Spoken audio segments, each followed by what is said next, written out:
Lo dijo en la primera hora.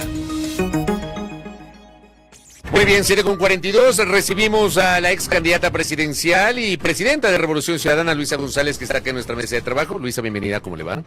Muchas gracias, Fabricio, Belkis, un gusto a todos ustedes que se conectan a esta sintonía, pues muchas gracias también, un saludo. Usted sigue, bienvenida, gracias por aceptar esta invitación. Usted sigue figurando como una de las opciones más fuertes para asumir la candidatura presidencial de cara a los comicios del 9 de febrero del 2025.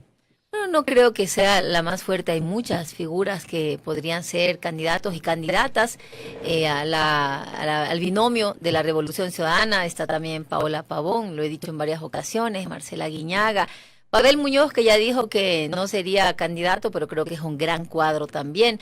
Augusto Verduga, que también es un joven que veo que lo están promocionando bastante, pero creo que es un chico muy capaz, muy inteligente.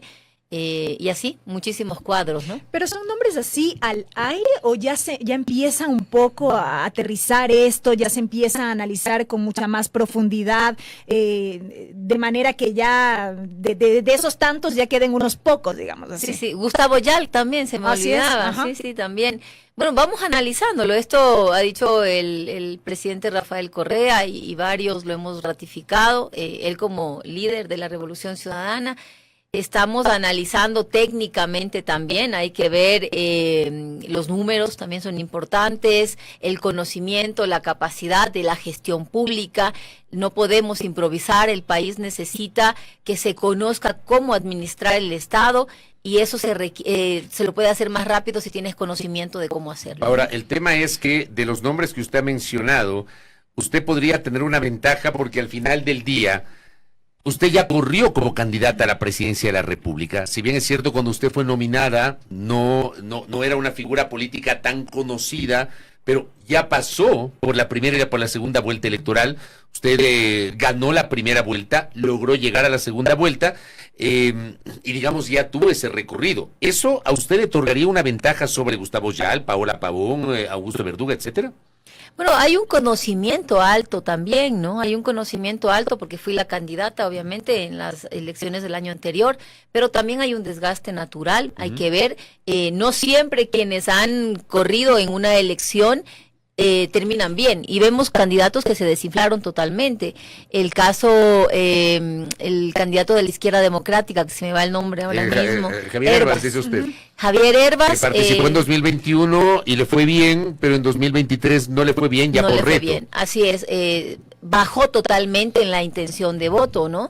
Entonces, no siempre el haber participado en una campaña electoral te garantiza que tengas buenos números para una siguiente opción. Por acá un oyente dice binomio Verduga-González. Digamos que Luisa González no es la precandidata a la presidencia de la República. ¿Es una opción ir en binomio con otro candidato? Es una opción, por supuesto. Bueno, ahorita estamos barajando muchísimas opciones, ¿no? Yo estoy como presidenta de la Revolución Ciudadana. Mi actitud siempre ha sido la de militante dentro de la Revolución Ciudadana. Y estaré donde me requiera el movimiento ahora mismo como presidenta del partido, que es un trabajo que me tiene a mí absorbida a tiempo completo, ¿no? Ahora bien, Luisa, dentro de todo esto, evidentemente, todas las organizaciones políticas están ahora mismo afinando conversaciones, tratando de buscar cuadros, lo están haciendo ustedes como Revolución Ciudadana, pero también se está hablando de la posibilidad de diálogos entre sectores políticos. Pedro Granja, por ejemplo, el último fin de semana emitió un extenso comunicado donde planteaba la necesidad de buscar la unidad. Hay otros sectores que también están planteando esto. ¿Es o no posible? Y le hago esta pregunta por algunas declaraciones que propenden a la unidad y otras que dicen sí vamos a la unidad, pero no con Revolución Ciudadana o no con determinado sector. ¿Hay o no posibilidades de diálogo con otros sectores de la tendencia del centro hacia la izquierda? Bueno, yo vengo hablando de la unidad desde la campaña anterior. Dije en varias ocasiones, aquí no solamente es unidad de partidos políticos, también de la sociedad civil, de las organizaciones, la industria, la pequeña, la grande, la mediana, todos. Aquí para poder sacar adelante al Ecuador se requiere la unidad de todos los sectores, incluso también los diferentes partidos políticos, incluyendo los de la derecha. Y en cuanto a la izquierda, he dicho claramente que nos podemos sentar tranquilamente a dialogar con Pachacutic, con el señor Leonidas Issa, llegar a acuerdos donde nos podamos entender. Si hay 10 puntos que topar, estoy segura que por lo menos de 10 puntos en 8 vamos a coincidir, y hay que trabajar más sobre las coincidencias y ver cómo se estructura las disidencias, ¿no? Pero a veces resulta que hay consenso, coincidencias, como usted dice, en 8 o 9 puntos. Pero un punto en el que no hay coincidencias termina siendo el que dinamite esa posibilidad de acuerdo. Sí, suele pasar, pero yo creo que el diálogo puede llegar a solucionar. ¿Lo han hecho? ¿Ha habido esos diálogos o todavía no? Tiempo, por ejemplo, claro. ya No he hablado con el señor Leonidas Issa, sí con otras personas de Pachacutic. Nosotros estamos abiertos a ese diálogo, a hablar con Reto, por ejemplo, que es un movimiento donde están personas bastante afines a la Revolución Ciudadana. Centro Democrático, Izquierda Democrática, todos aquellos que pertenecen a la izquierda, que sería lo natural unirnos con ellos, pues estamos abiertos a llegar a consensos, a diálogos. El Ecuador no resiste más divisiones, fracturas y una pérdida en las elecciones, donde no pierde la Revolución Ciudadana. Para nosotros pierde el país, donde tenemos un gobierno que primero gana con mentiras, que pide el voto con ofertas que no va a cumplir y que sabe que no lo va a hacer, pero que simplemente engaña. Y luego los acuerdos con el Fondo Monetario Internacional. En el mundo entero se ha demostrado que el Fondo Monetario Internacional ha dinamitado las economías donde ha intervenido. Lo hizo con Grecia, luego reconocieron que sí, que habían hecho mal en Grecia, pero hasta tanto ya muchas personas perdieron la vida, perdieron el empleo, migraron, etcétera, y lo están haciendo nuevamente con Ecuador, porque aquí ya la economía se destruyó gracias a las políticas contractivas en materia económica del Fondo Monetario Internacional, esa contracción expansiva que va a afectar también al empleo, porque va a haber despido de funcionarios públicos, muy posiblemente.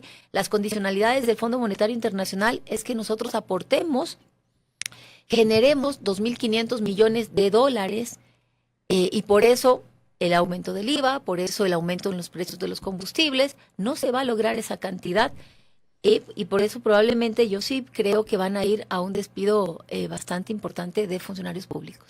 Luisa, a propósito de este discurso de la unidad y demás, si bien es cierto, desde la izquierda se mantiene latente esta importancia de dialogar, de sentarse, de unirse, de lograr un gran frente, digámoslo así, hay sectores y hay actores políticos que tienen resistencia de dialogar con la Revolución Ciudadana. Y nosotros también tenemos resistencia con algunos actores políticos. Por ejemplo?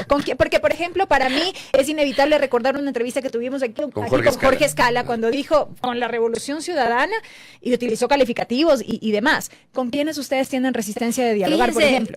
Fíjense, hay algo importante. Yo les decía, cuando me decían, va la Revolución Ciudadana a salir a las calles, a llamar a paralizaciones, y yo les decía, queridos ecuatorianos, no podemos estar de año en año solucionando en las calles lo que elegimos mal en las urnas.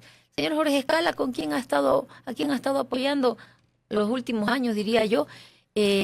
Tranquilo, no le hemos pedido tampoco que nos sentemos a dialogar. Yo he dicho en varias ocasiones cierta izquierda que ha estado apegada a la derecha, se lo dijo Ayala Mora, lo he dicho el señor Salvador Quispe, esa izquierda que le sirvió de trampolín y que ocultó la corrupción del señor Guillermo Lasso, que por supuesto que con ellos no nos vamos a sentar en ningún momento. La señora Guadalupe Llori, que servía también a los intereses de Guillermo Lasso, diciéndose ser de Pachacuti, cuando ahí estaba el informe León de Troya, donde mostraba los vínculos de la mafia albanesa con la familia y con ciertos miembros del gobierno del señor Guillermo Lasso. Imposible sentarnos con esa gente.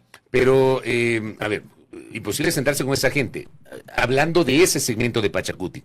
Pero, por ejemplo, con la actual coordinación de Pachacuti liderada por Guillermo Churuchumbi, sí. Por supuesto. Y con Leonidas Issa también. Con el señor Churuchumbi, con Leonidas Issa. ¿Han hablado con Guillermo Churuchumbi? Hemos tenido ciertos diálogos y acercamientos. ¿Pero oficiales o conversaciones informales, si se quiere? Conversaciones informales, no hemos llegado a sentarnos todavía y tener una estrategia de decir, oye, podríamos hablar de estos temas, ir analizando, hacer un acuerdo programático, aún no, las conversaciones han sido informales. Dentro de esas conversaciones informales le pregunto, tuve conocimiento, pero acude y le pregunto a usted, ¿Le ofrecieron a Leonidas Sisa, dentro de una posible alianza política, que él decline la candidatura presidencial y que encabece una lista conjunta de asambleístas? Bueno, ¿hay esa posibilidad? Esa podría ser una posibilidad. Entonces sí se ha pensado, sí es real lo que le acabo de decir. Podría ser una opción y pensar en un gobierno amplio de las izquierdas, ¿no? Incluso podríamos hablar de acuerdos que nos lleven a una línea de trabajo desde asamblea, desde el gobierno. Y aquí hay algo fundamental que no quiero dejar fuera, que es el tema de la justicia. El Ecuador, veía la publicación que sacó hace un tiempo atrás el Expreso, el Ecuador está entre los países con peor sistema de justicia del mundo, ¿no? Y en la categoría ausencia de corrupción estamos en el puesto 105 de 142. ¿Qué incluye esta categoría? Sobornos, influencia indebida por intereses políticos, públicos o privados, y apropiación indebida de fondos públicos. En esta categoría estamos en el puesto 105, uno de los peores países con el sistema de justicia. Y miren ustedes lo que pasa actualmente. Se acaba de ir del país el señor Ricardo Noboa, su hijo, escándalos de que si se compró la declaración de Mayra Salazar, que el Banco del Pacífico iba a pagar. Y esto no es de ahorita. Esto empieza 7 años atrás con el 7 veces sí, donde se tomaron todas las funciones del Estado. Un presidente de la Corte Nacional de Justicia, expresidente ahora, Iván Saquicela, que deja libre a Rasquiña, el líder de los choneros, que fue asesinado, que se dinamita ese grupo delictivo organizado y que ha generado toda la violencia que tenemos.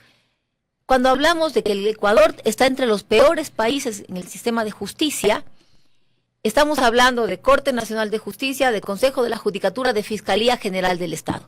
Estamos hablando que hay compras de pruebas, que hay declaraciones ya articuladas, ya forjadas, como el cuaderno de Hello Kitty en el caso sobornos y demás. Esa es la justicia que tenemos. Una justicia totalmente politizada. ¿Pero qué se puede hacer desde el Poder Ejecutivo? Vamos a suponer que ustedes logran ganar las próximas elecciones, que se puede cristalizar una alianza política y que ganan las próximas elecciones. Desde el Poder Ejecutivo, ¿qué se puede hacer? Yo creo que el Ecuador debe ir a una asamblea constituyente. Creo que el Ecuador debe ir a una asamblea constituyente. ¿Como pasó en 2007? Sí. ¿Algo parecido? Sí.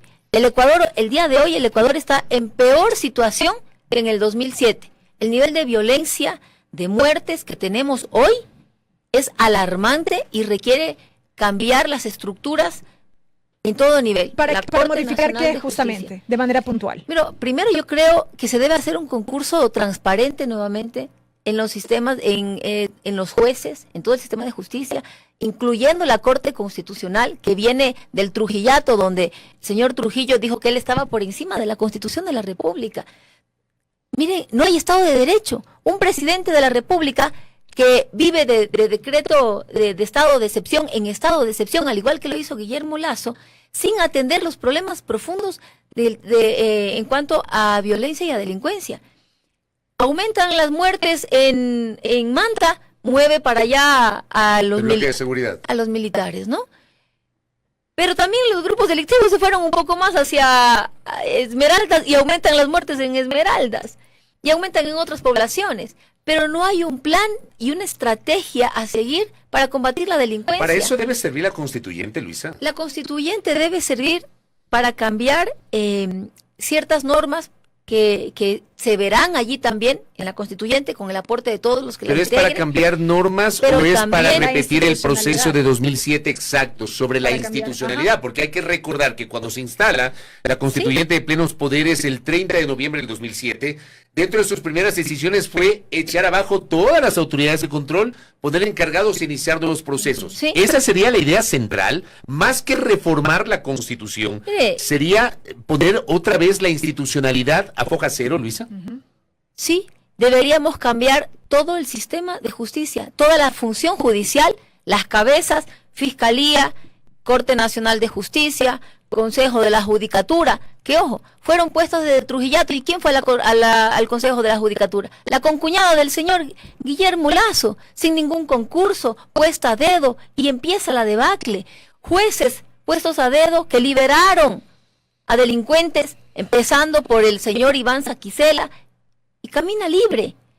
La señora Diana Salazar tiene una justicia a la carta, que a unos sí y a otros no, y pasa eso delante de los ecuatorianos sin que ocurra absolutamente nada. Al final la señora Salazar, la fiscal Salazar se quedará en el cargo en teoría hasta marzo, abril del próximo año, que termina sus funciones. Es decir, ella ya no debería ser fiscal cuando se posesione el nuevo gobierno, Luisa. No debería ser fiscal, no sabemos si ese concurso se lo haga, cómo se lo va a hacer. Vemos que tienen tomado absolutamente todo. No sabemos si ella interfiera en el concurso, como lo hicieron con el del actual contralor, saltándose las normativas, haciéndolo antojadizamente. Tenemos una justicia politizada totalmente y sí requiere de vedurías ciudadanas y que haya transparencia en la selección de las autoridades. Es urgente y necesario. La violencia que vemos en la calle también es parte de un sistema de justicia que no funciona. Las declaraciones de Anderson Boscan, las declaraciones que hace Anderson Boscan son gravísimas. Está hablando de que hay narcogenerales, al igual que lo hizo el embajador de Estados Unidos. Hablamos de un embajador, Fitzpatrick, que interfirió en el sistema de justicia, que daba órdenes. Estamos hablando de que ¿cuántos son los generales? ¿Son 800? ¿Son 500? ¿Por qué no pueden investigar si hay, no creo que pasen de 10 generales que puedan tomar, investigar desde la UAFE, desde la Fiscalía General del Estado, iniciar procesos? Nosotros en el año 2022, si no recuerdo mal, ya pusimos la denuncia en Fiscalía para que se investigue las declaraciones del señor Fitzpatrick sobre los narcogenerales. No ha avanzado, la señora fiscal no avanza en esos temas. ¿Por qué? ¿A quién están protegiendo? El caso La Madrina, la señora excomandante de la Policía Nacional, no se la ha llamado a declarar, no se sigue con esos casos. Hay justicia a la carta. Luisa, yo no me quiero quedar con una inquietud a propósito de una pregunta anterior de Fabricio, a propósito de esta intención de diálogos con los diferentes sectores. ¿Hay alguna posibilidad de que la Revolución Ciudadana decline al hecho de que ustedes pongan candidato presidencial en este ánimo de dialogar, de acordar y de ceder hasta cierto punto? Bueno, no tendría sentido para mí que la Revolución Ciudadana, que es la que tiene el mayor peso electoral, decline la candidatura a la presidencia de la República, ¿no? Ni aun cuando se ha dicho que la Revolución Ciudadana tiene un techo en cuanto a voto duro que es difícil y que ha sido difícil superar en los últimos procesos electorales. Y yo le añadiría ahí algo a lo que dice Belkis, Luisa. Creo que 2021 y 2023 es la demostración de que solos no les alcanza. Ajá. Pero yo también quisiera que hagamos una reflexión. Cada vez que a mí me preguntan qué va a ser la Revolución Ciudadana para ganar las próximas elecciones, yo devuelvo la pregunta y digo, ¿qué irán a hacer desde afuera para impedir que la Revolución Ciudadana gane las elecciones? ¿Por qué lo dice? ¿A qué se refiere?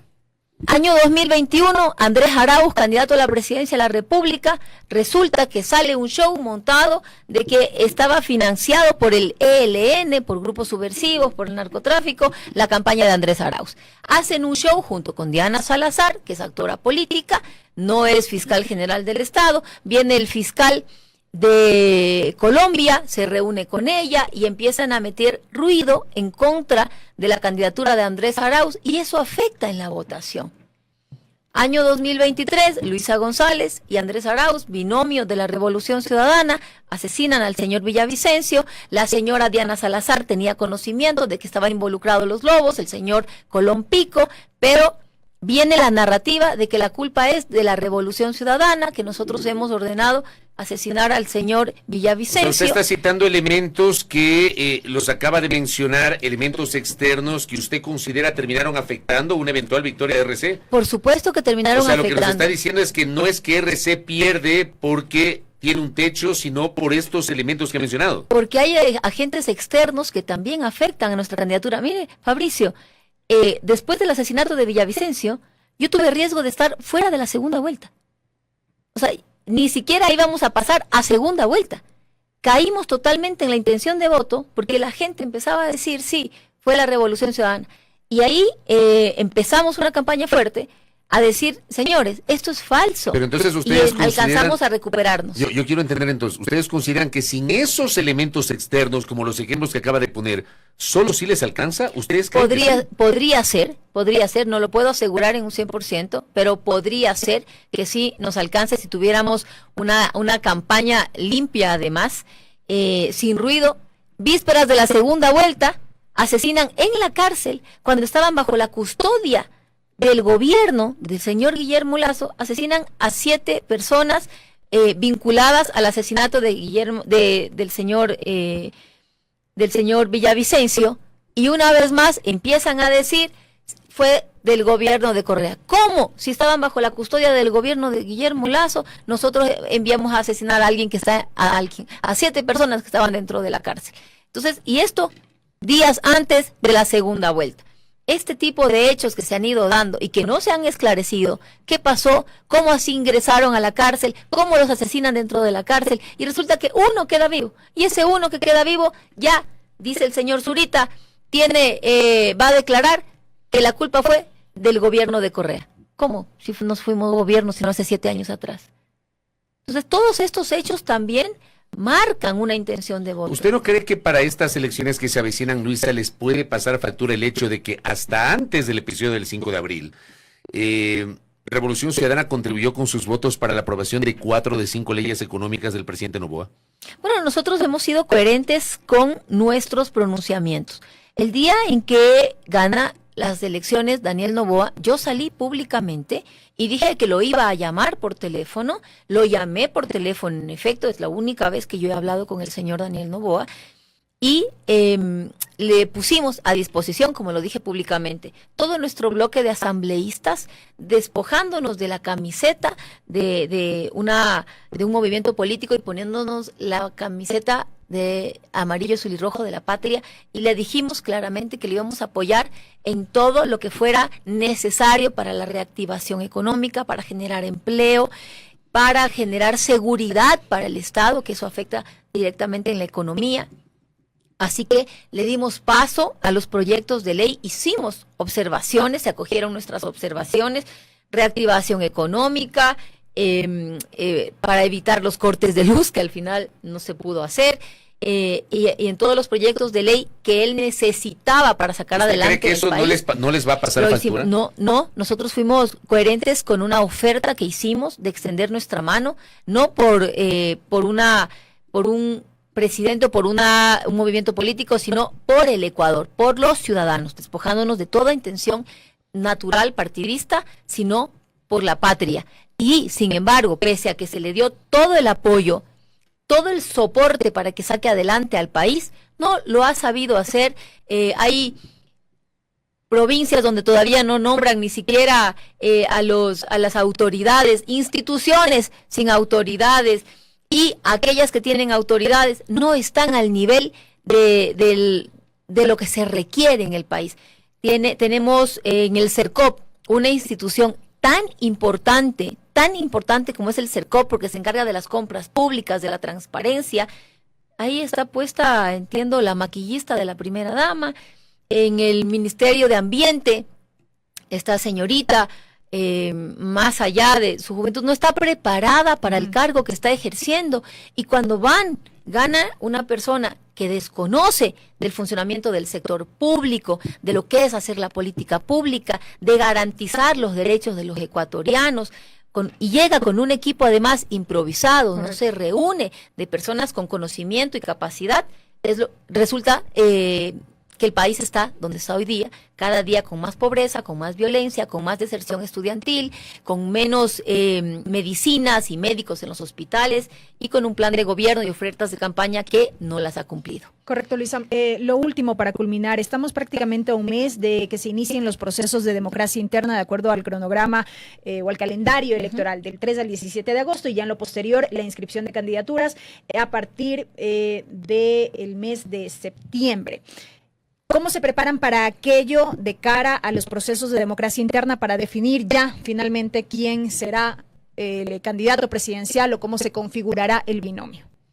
Bueno, nosotros, como les decía, estamos analizando técnicamente, se están haciendo encuestas también, las estamos haciendo desde la Revolución Ciudadana, tanto para asamblea, para candidatos a asambleístas provinciales, nacionales, binomio, estamos haciendo las mediciones técnicas, pero también se está evaluando el trabajo legislativo de aquellos compañeros que pueden repetir, entre otros factores que son importantes para tomar una decisión. Correcto. Luisa, muchas gracias. Esperamos obviamente que nos vuelva a visitar acá para seguir ampliando los conceptos sobre la postura de Revolución Ciudadana respecto de lo que está pasando en el país y la posterior carrera electoral. Gracias, Luisa. Muchas gracias. Luisa González, presidenta de Revolución Ciudadana, aquí en A Primera Hora. Primera Plana. Todas las noticias, todas las voces.